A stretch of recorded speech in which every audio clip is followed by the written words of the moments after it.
Hello दोस्तों, स्वागत है आप सभी के अपने चैनल आर के एक्सपर्ट क्लासेस में।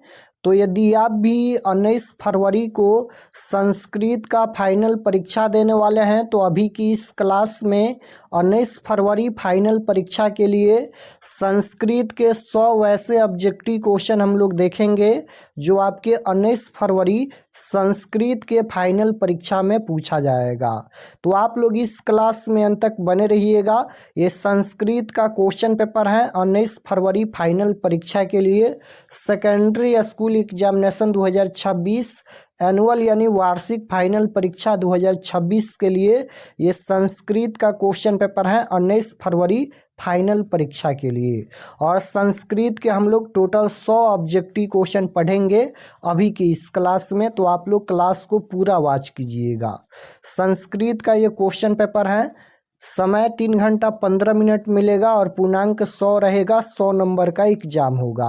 तो आइए पहला नंबर क्वेश्चन देखते हैं। फर्स्ट क्वेश्चन यहाँ पर पूछा गया है कि स्वामी दयानंद का जन्म कहाँ हुआ।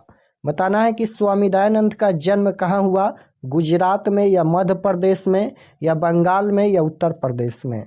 तो स्वामी दयानंद का जन्म कहाँ हुआ, तो याद रखिएगा स्वामी दयानंद का जन्म 1824 ईस्वी में गुजरात के टंकारा ग्राम में हुआ था। तो राइट आंसर ऑप्शन नंबर ए में दिया गया है। स्वामी दयानंद का जन्म गुजरात के टंकारा ग्राम में हुआ था 1824 ईस्वी में। तो right answer option number A हो जाएगा, गुजरात में। क्वेश्चन नंबर 2 यहाँ पर पूछा गया है कि कुटनिम्नतम काव्य के कवि कौन है। कुटनिम्नतम काव्य के कवि कौन है, राजशेखर हैं या दामोदर गुप्त हैं या विशाखा दत्त हैं या कालिदास हैं। तो कुटनिम्नतम काव्य के कवि कौन है, तो याद रखिएगा कुटनिम्नतम काव्य के कवि दामोदर गुप्त हैं। Right answer option number B हो जाएगा। और काव्य मीमांसा के लेखक कौन है, तो राजशेखर हैं। क्वेश्चन नंबर 3 पूछा गया है कि सरस्वती का कुल गृह कौन सा महानगर था, तो पाटलिपुत्र यानी पटना था। Right answer option number C हो जाएगा, पाटलिपुत्र। क्वेश्चन नंबर 4 पूछा गया है यहाँ पर किसके काल में पाटलिपुत्र की रक्षा व्यवस्था उत्कृष्ट थी। तो किसके काल में, तो चंद्रगुप्त मौर्य काल में। Right answer option number A हो जाएगा, चंद्रगुप्त मौर्य काल में। क्वेश्चन नंबर 5 पूछा गया है यहाँ पर कि काव्य मीमांसा के कवि कौन है। तो काव्य मीमांसा के कवि कौन है, तो राजशेखर हैं। Right answer option number B हो जाएगा, काव्य मीमांसा के कवि कौन है, राजशेखर। क्वेश्चन नंबर 6 पूछा गया है कि लंबोदर में कौन सा समास है। लंबोदर में कौन सा समास है, तो बहुब्रीहि समास है। Right answer option number D हो जाएगा, बहुब्रीहि समास। क्वेश्चन नंबर 7 पूछा गया है कि स्वामी दयानंद का जन्म कब हुआ।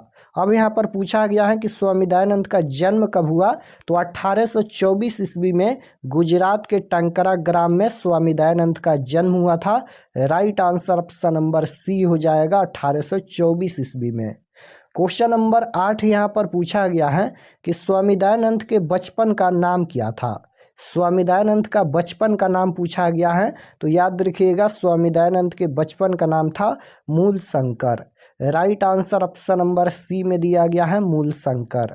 क्वेश्चन नंबर 9 पूछा गया है स्वामी दयानंद का जन्म किस परिवार में हुआ था। स्वामी दयानंद का जन्म किस परिवार में हुआ था, तो याद रखिएगा कर्मकांडी। Right answer option number D हो जाएगा। क्वेश्चन नंबर 10 है कि स्वामी दयानंद थे, तो स्वामी दयानंद क्या थे, समाजोद्धारक। Right answer option number B हो जाएगा। इस चैप्टर से ज़्यादा क्वेश्चन भी पूछा जाता है फाइनल परीक्षा में, तो इसलिए यहाँ पर स्वामी दयानंद से 2-4 क्वेश्चन पूछा गया है। क्वेश्चन नंबर 11 नंबर क्वेश्चन है कि स्वामी दयानंद की मृत्यु कब हुई।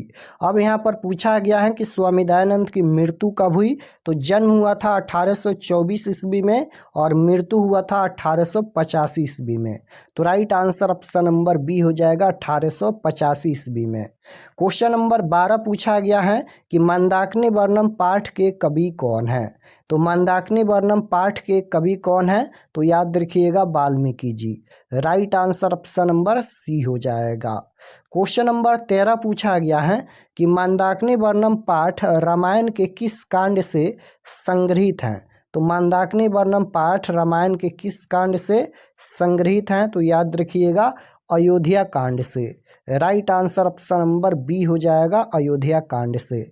क्वेश्चन नंबर 14 पूछा गया है कि शैशवावस्था के संस्कार कितने हैं? भारतीय संस्कार कुल 16 होते हैं, याद रखिएगा। यहाँ पर पूछा गया है कि शैशवावस्था के संस्कार कितने हैं? तो 6 संस्कार होते हैं। Right answer option number A हो जाएगा। 15 नंबर क्वेश्चन है शिक्षा संस्कार कितने हैं? अब यहाँ पर शिक्षा संस्कार पूछा गया है, तो शिक्षा संस्कार 5 होते हैं। Option number A right answer. Question number 16 है कि पुष्पवन संस्कार कब होता है? तो पुष्पवन संस्कार कब होता है? ये जन्म के पहले होता है। पुष्पवन संस्कार कब होता है? जन्म के पहले। क्वेश्चन नंबर 17 पूछा गया है कि मंडप निर्माण का आयोजन किस संस्कार में होता है? तो मंडप निर्माण के आयोजन किस संस्कार में होता है? तो ये विवाह संस्कार में होता है। Right answer option number B हो जाएगा। विवाह संस्कार के अंतर्गत मनुष्य गृहस्थ जीवन में प्रवेश करता है। क्वेश्चन नंबर 18 है कि मनुष्य का गुण दोष किससे निर्धारित होता है? तो मनुष्य का गुण दोष किससे निर्धारित होता है? तो संस्कारों से निर्धारित होता है। Right answer option number A हो जाएगा संस्कार से। 19 नंबर क्वेश्चन है कि मुख्य अवसर पर किन लोगों का मिलन होता है? तो मुख्य अवसर पर किन लोगों का मिलन होता है? तो परिवार के सदस्यों का मिलन होता है। Option number A right answer. Question number 20 पूछा गया है कि प्राचीन काल में शिशु को क्या कहा जाता था? तो प्राचीन काल में शिशु को क्या कहा जाता था?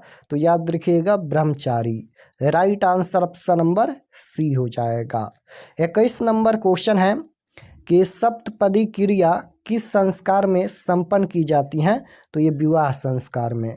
Right answer option number B हो जाएगा। क्वेश्चन नंबर 22 है कि कौन परम तृप्ति है?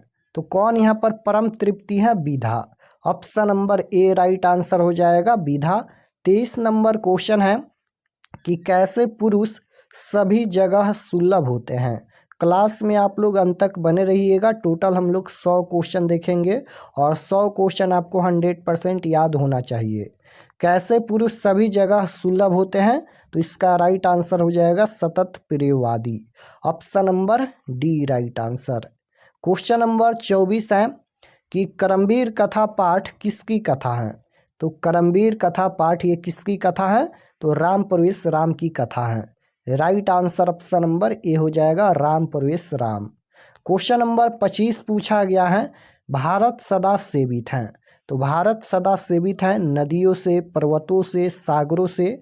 तो राइट आंसर डी हो जाएगा इनमें से सभी। क्वेश्चन नंबर 26 है भीखनटोला गांव कहाँ है? तो भीखनटोला गांव कहाँ है? ये बिहार में स्थित है। Right answer option number B हो जाएगा।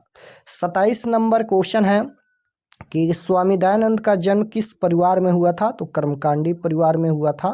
क्वेश्चन नंबर 28 पूछा गया है कि मंगलम पाठ में कैसे मंत्र संकलित हैं? तो मंगलम पाठ में कैसे मंत्र संकलित हैं? मंगलम पाठ में कितना मंत्र है? याद रखिएगा मंगलम पाठ में 5 मंत्र संकलित हैं। क्वेश्चन ये पूछा गया है कि मंगलम पाठ में कैसे मंत्र संकलित हैं? तो पदात्मक मंत्र संकलित हैं। Right answer option number A हो जाएगा। 29 नंबर क्वेश्चन देखिए मंगलम पाठ के कितने मंत्र हैं? तो 5 मंत्र संकलित हैं। मंगलम पाठ कहाँ से लिया गया है? तो उपनिषद से लिया गया है, ये भी आपको याद रखना है।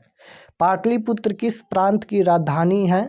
तो बिहार की राजधानी है। Option number A right answer होगा। 31 नंबर क्वेश्चन है पटना का इतिहास कितना पुराना है? तो पटना का इतिहास कितना पुराना है? तो पटना का इतिहास 2500 वर्ष पुराना है। Right answer option number B हो जाएगा। पटना का इतिहास कितना पुराना है? तो 2500 वर्ष पुराना है। क्वेश्चन नंबर 32 है कि विपुल क्या है? तो विपुल क्या है? ये संस्कृत साहित्य है। Option number A right answer होगा। विपुल क्या है? संस्कृत साहित्य। क्वेश्चन नंबर 33 है कि आलसियों की गति कैसे होती है? आलसियों की गति कैसे होती है? तो कानूनिक। Right answer option number A हो जाएगा। 34 नंबर क्वेश्चन है, वेद रूपी शास्त्र क्या होता है? तो वेद रूपी शास्त्र क्या होता है? नित्य।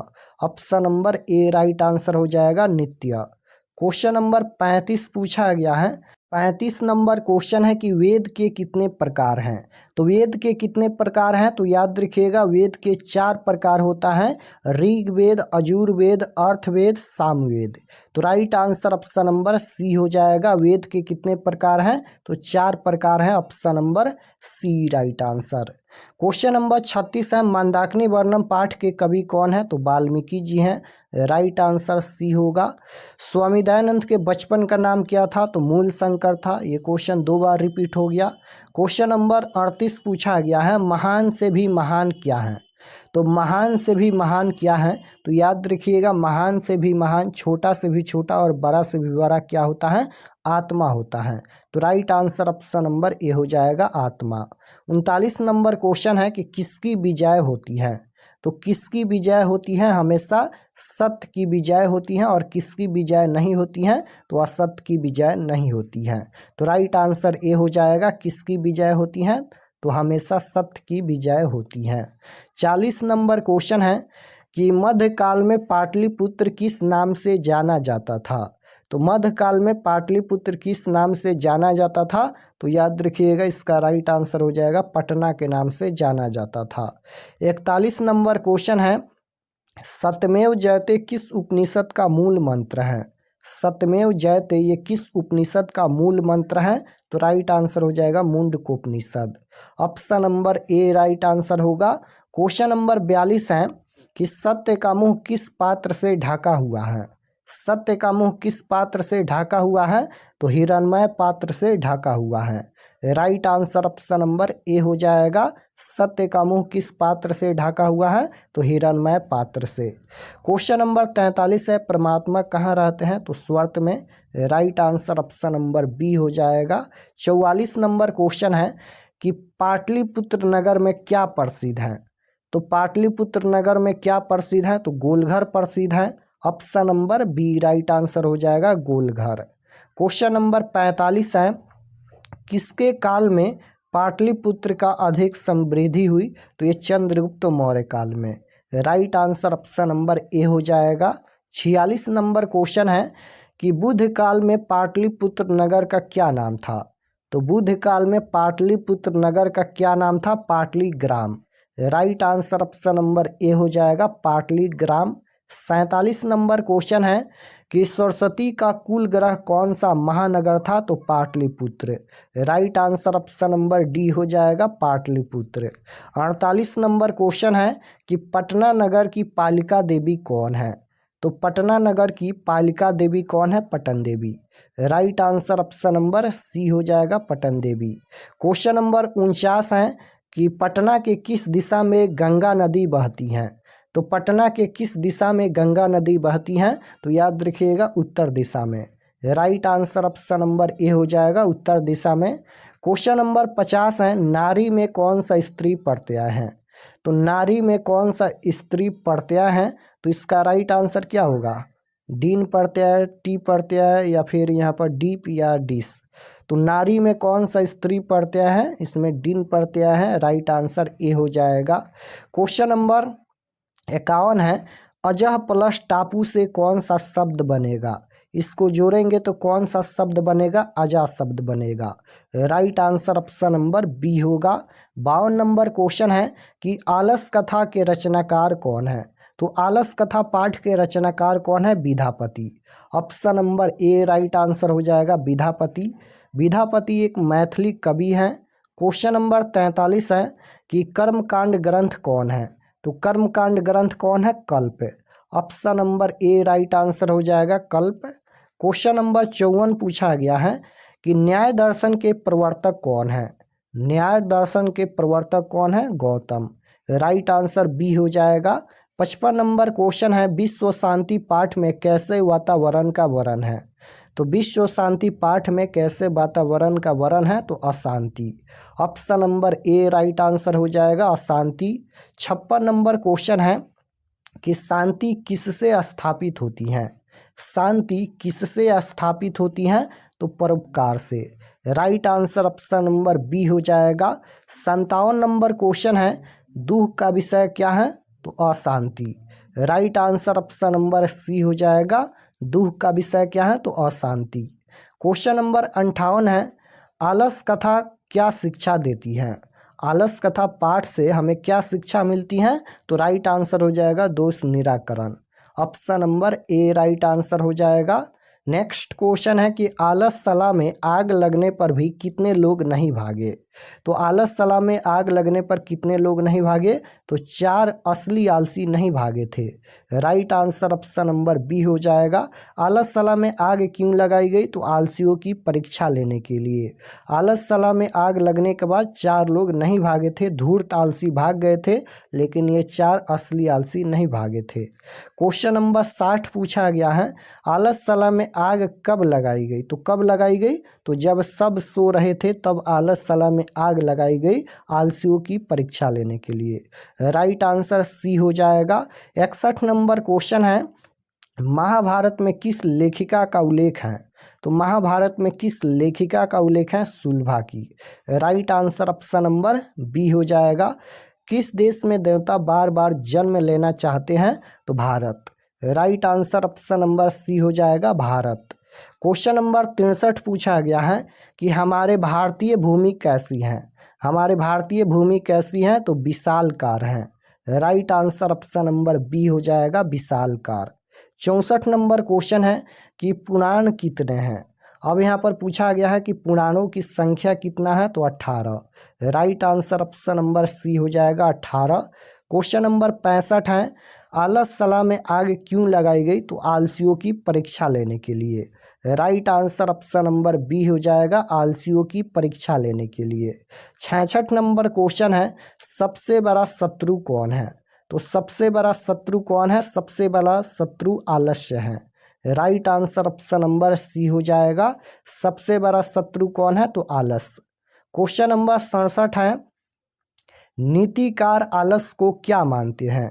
तो नीतिकार आलस को क्या मानते हैं? शत्रु मानते हैं। Right answer option number C हो जाएगा, शत्रु। क्वेश्चन नंबर 68 है, वीरेश्वर नामक मंत्री कहाँ रहता था? तो मिथिला में। Right answer option number D हो जाएगा, मिथिला में। क्वेश्चन नंबर 69 है, कितने पुरुष सोए थे? तो जब आलसशाला में आग लगाई गई तो कितने पुरुष सोए थे? 4 आलसी सोए थे। Right answer option number A हो जाएगा, 4। 70 नंबर क्वेश्चन है, घर में आग को देखकर कौन भाग गए? तो जब आलसशाला में आग लगाई गई तो कौन भाग गए? तो धूर्त आलसी भाग गए थे। Right answer option number C हो जाएगा, धूर्त। क्वेश्चन नंबर 71 है, स्त्रियों की गति कौन है? तो पति। Right answer option number A हो जाएगा। क्वेश्चन नंबर 72 है कि अच्युतराय की रानी कौन थी? तो इसका राइट आंसर हो जाएगा त्रिउलम्बा, option number A right answer. Question number 73 है, सौर शुक्ला सरस्वती किसने कहा? तो सौर शुक्ला सरस्वती किसने कहा? तो दंडी ने। Right answer option number A हो जाएगा। 74 नंबर क्वेश्चन है कि संकल्पवाच्य शब्द में किन किन वर्णों की संधि हुई है? तो इसमें त प्लस च की संधि हुई है। Right answer option number D हो जाएगा। 75 नंबर क्वेश्चन है, जगत प्लस गौरम की संधि क्या होगी? तो जगत गौरम, option number B right answer. Question number 76 है, चैनम का संधि विच्छेद क्या होता है? तो चैनम का संधि विच्छेद चे प्लस अनम होता है। Option number A right answer हो जाएगा, चे प्लस अनम। क्वेश्चन नंबर 77 है, प्राचीन संस्कृति की पहचान किससे होती है? तो संस्कारों से। Option number C right answer हो जाएगा, संस्कारों से। क्वेश्चन नंबर 78 है, विशाल धारा कौन है? तो विशाल धारा कौन है? अपना देश Bharat. Right answer option number B हो जाएगा, भारत। क्वेश्चन नंबर 79 है, भारतीय संस्कार कुल कितने हैं? तो भारतीय संस्कार कुल 16 होते हैं। Option number C right answer हो जाएगा, 16। 80 नंबर क्वेश्चन है, कि भारत के व्यक्तित्व की रचना कौन करता है, तो संस्कार। राइट आंसर बी हो जाएगा। 81 नंबर क्वेश्चन है कि प्राचीन काल में शिष्य को क्या कहा जाता था, तो ब्रह्मचारी कहा जाता था। Option number A right answer हो जाएगा। 82 नंबर क्वेश्चन है शिक्षा संस्कार कितने हैं, तो शिक्षा संस्कार 5 होते हैं। Option number C right answer. Ram प्रवेश राम के परिवार के सदस्यों की कुल संख्या कितनी थी, तो 4 हो जाएगा। Option number A right answer. 84 number question है भीखन टोला को देखने के लिए कौन आया, तो भीखन टोला को देखने के लिए कौन आया, अध्यापक यानी शिक्षक। राइट आंसर डी में दिया गया है। Option number D right answer होगा। स्वामी दयानंद का जन्म कब हुआ, 1824 ईस्वी में हुआ था। पथिक कहाँ फंस गया, तो पथिक कहाँ फंस गया, तो घोर कीचड़ में। Right answer option number D हो जाएगा। 87 नंबर क्वेश्चन है विवाह एक संस्कार होता है, तो पवित्र संस्कार होता है। Option number A right answer होगा। 88 नंबर क्वेश्चन है कि सप्तपदी क्रिया किस संस्कार में संपन्न की जाती हैं, तो विवाह संस्कार में। Option number A right answer होगा। 89 नंबर क्वेश्चन है विवाह संस्कार पूर्ण करते हुए मनुष्य कहाँ प्रवेश करते हैं, तो गृहस्थ जीवन में प्रवेश करते हैं। Right answer option number B हो जाएगा, गृहस्थ जीवन में। क्वेश्चन नंबर 90 पूछा गया है कि मनुष्य का गुण दोष किससे निर्धारित होता है, तो इसका राइट आंसर हो जाएगा संस्कारों से। संस्कारों से गुण दोष निर्धारित होता है। 91 नंबर क्वेश्चन देखिए पूछा गया है कन्यादान के संस्कार में होता है, यानी किस संस्कार में होता है, तो ये विवाह संस्कार में होता है। Right answer option number C हो जाएगा। 92 नंबर क्वेश्चन है गोदान किस संस्कार का मुख्य कर्म है, तो इसका राइट आंसर क्या हो जाएगा यहाँ पर, गोदान किस संस्कार का मुख्य कर्म है, तो ये किसांत संस्कार का हो जाएगा। Right answer C. अत्यशिष्ट संस्कार कब होता है, तो अत्यशिष्ट संस्कार कब होता है, मरने के बाद। Right answer option number A हो जाएगा। 94 नंबर क्वेश्चन पूछा गया है नीति श्लोक का पाठ किस ग्रंथ से संकलित है, तो नीति श्लोका का पाठ किस ग्रंथ से संकलित है, तो ये विदुर नीति से संकलित है। Right answer option number A हो जाएगा, विदुर नीति से। क्वेश्चन नंबर 95 है नीति श्लोक महाभारत के किस पर्व से संकलित है, उद्योग पर्व से संकलित है।